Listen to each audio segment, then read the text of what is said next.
A Rádio Web Fraternidade apresenta Falando de Espiritismo, com a expositora e escritora espírita Sueli Caldas Schubert.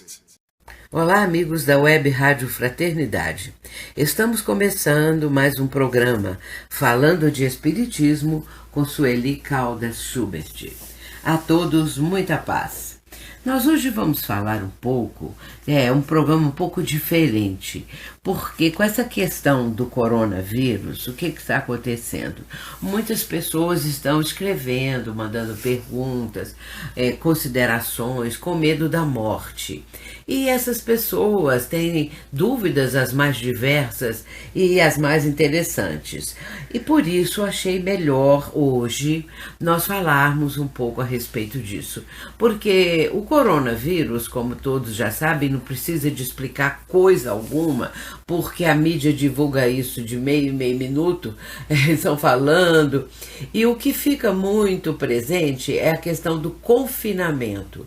As pessoas às vezes não conseguem manter esse confinamento como está sendo divulgado, com todas aquelas características de não chegar ninguém, não atender nada, tudo passar álcool gel daqui, álcool dali, desinfetante para tudo quanto é lado. E isso sim é bom, mas e a pessoa ter cuidado se sair à rua, sair com máscara e vai por aí afora. E nesse meio vem as perguntas sobre a morte, porque é um assunto que fica o tempo todo sendo também integrado, né, nas questões da doença e aí a característica das mortes. Quantas mortes estão acontecendo, quais são os que estão contagiados e vai por aí afora essas coisas todas. Mas uma pessoa que escreveu para nós, ela pergunta de uma forma muito interessante, porque ela fala da seguinte maneira, que uma pessoa que morrer com o vírus, para onde vai a alma? Como ficam as almas? É a pergunta da pessoa. Mas essa pergunta nós vamos associar a uma outra, que diz que tem muito medo da morte.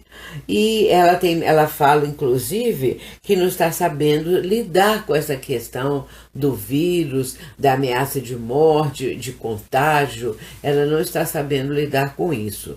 E ela pede, então, algum tipo de esclarecimento. Nós vamos falar para essas duas. Uma chama Marina, e falando com a Marina e falando com a Marlene. As duas é que estão trazendo essa pergunta. Aliás, várias outras pessoas também. Mas essas duas resumem o que os outros estão falando. Naturalmente, sempre presente a questão da morte e a questão que vai acontecer no mundo espiritual com a criatura. Primeiramente, é bom dizer o seguinte, que ninguém morre antes da hora. O Livro dos Espíritos vai nos esclarecer quanto a isso.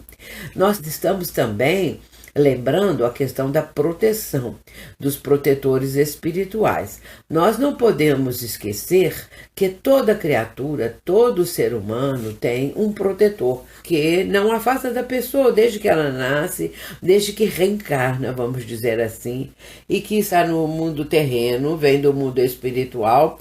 Essa pessoa tem o seu protetor, que está junto, ajudando, amparando e ajudando que a pessoa se fortaleça em tudo o que for preciso. É claro que muitas vezes a pessoa se afasta do seu protetor com atos que são atos, assim, digamos, que agridem o próximo, que fazem o próximo se afligir, pessoas que cometem crueldades e crimes hediondos, se afastam, claro, vibratoriamente falando, desse protetor espiritual.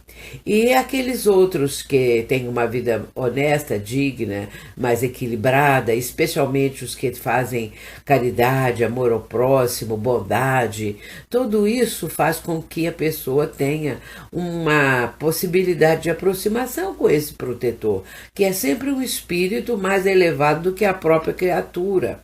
E esse espírito vai dar boas ideias, ele não interfere na encarnação, ele não interfere na vida da pessoa, ele apenas possibilita boas ideias, alguma coisa que a pessoa sinta como uma ideia que surge na sua mente, alguma coisa assim repentina.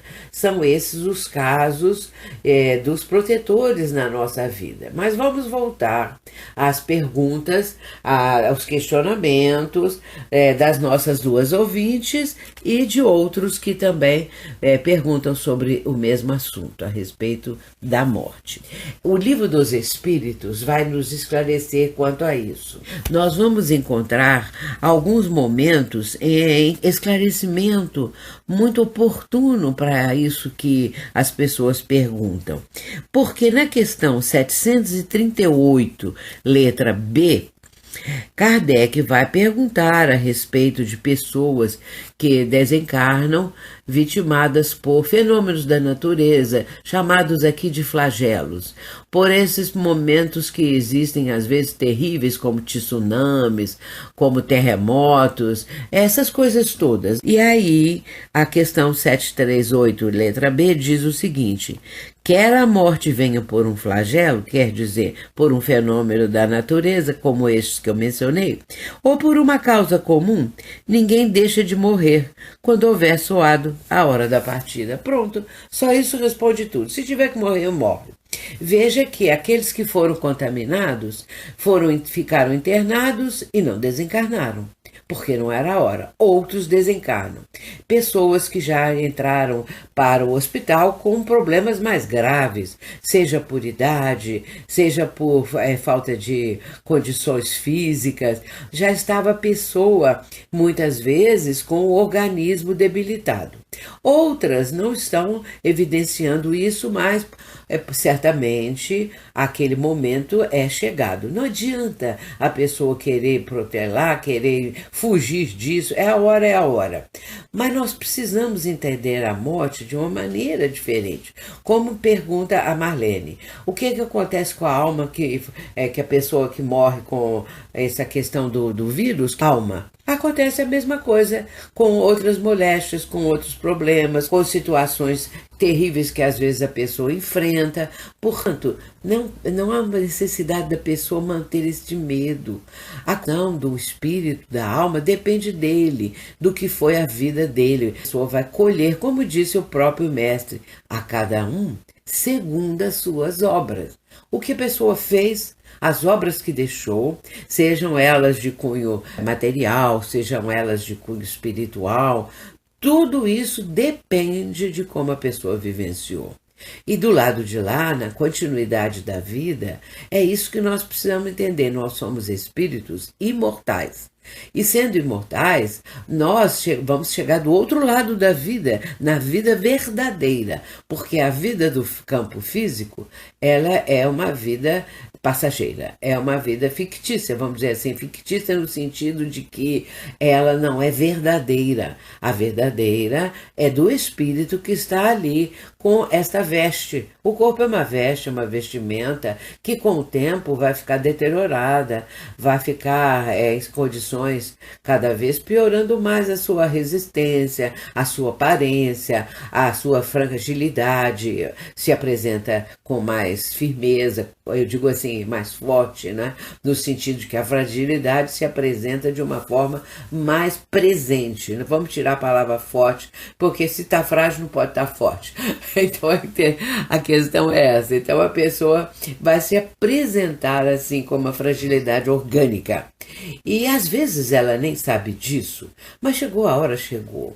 É isso que nós temos que ter como a fé raciocinada que a doutrina espírita nos propõe para estarmos preparados Como se diz, para o que der e vier, vamos nos preparar espiritualmente, através de prece, através do estudo. Não basta só ouvir palestra, ouvir falar do Espiritismo. É preciso conhecer o Espiritismo. Quanto mais a pessoa conhece e aprofunda, mais ela admira a doutrina espírita. Pela lógica, é uma coisa tão lógica, é um raciocínio tão fantástico, que a nossa razão vai aceitar, porque é realmente algo que a pessoa observando, aprendendo, questionando, ela vai aceitar, porque ela vê que a resposta às suas indagações, dúvidas e tudo mais está ali. Então, a questão da morte torna-se mais fácil de ser abordada, de ser entendida, de ser esperada, se for o caso, já está numa situação, por exemplo, de grande risco de vida. Aí a pessoa já começa a ter uma noção diferente. Ela vai entender aquilo sem revolta, porque nós somos filhos de Deus. Deus é nosso Pai. E é um Pai magnânimo, um Pai que é todo amor. Não esse Pai que castiga. Deus não castiga. Deus oferece outra oportunidade para a pessoa resgatar aquele erro, vamos dizer, construir aonde destruiu. A pessoa vai, então, construir, ela vai fazer algo ao contrário daquilo que ela fez. Se ela destruiu, ela vai procurar corrigir, vai construir, vai melhorar essas questões todas. Assim, eu quero dizer aos ouvintes que a questão da morte é aquilo que é natural na vida. Desde que nascemos aqui no plano físico, qual é a nossa destinação? O que nós sabemos? Que vamos morrer. Porque tudo que nasce morre, desde a planta, os animais, a natureza e nós mesmos, seres humanos. Mas morre o corpo físico, a individualidade, o espírito, ele permanece porque é imortal, ele prossegue sempre. É isso que nós temos que entender. A morte pelo coronavírus, ou por um desastre, ou por qualquer coisa, ela redunda no seguinte: a pessoa vai colher o que plantou do outro lado da vida. Existe a vida espiritual, os livros todos aí estão apresentando isso, os livros de André Luiz especificamente, psicografado pelo nosso querido Chico Xavier, que nos vai mostrar todos esses aspectos tão importantes. É preciso conhecer a morte. Conhecer o que significa a morte do corpo físico. E como diz o autor Humberto Roden, até hoje, abre aspas, até hoje ninguém morreu, fecha aspas. Na verdade, ninguém morreu. O que morreu? O corpo físico. O espírito permanece porque é imortal. Então é isso, queridos ouvintes. Vamos manter essa ideia. Chegou a hora, chegou. Agora, se não chegou, a pessoa também não vai, vamos dizer, deixar de ter os cuidados necessários para a preservação da vida, a vida orgânica. Mas se chegar a hora, com todos os cuidados, pode acontecer que sim. E aí, a partir daí, vai entender melhor o que está passando com ela própria. Também é muito importante aos queridos ouvintes e todas as pessoas de maneira geral, orar, lembrar de Jesus, pedir a proteção, porque ele é o médico das almas, ele é o médico por excelência. E se a pessoa não está sabendo lidar com essa questão do coronavírus, ela pode, então, através da prece, buscando também essas leituras que trazem esclarecimento que a doutrina proporciona. Lembrar de Jesus, de orar, de confiar, porque o amparo dele está presente a todas as criaturas. E Deus, nosso Pai, nos está amparando como seus filhos e somos todos da grande família universal. Que Jesus abençoe a todos, muita paz. A Rádio Web Fraternidade apresentou o programa Falando de Espiritismo, com a expositora e escritora espírita Sueli Caldas Schubert. Você pode interagir com o programa. Envie seu comentário e pergunta para o e-mail faleconosco@radiofraternidade.com.br.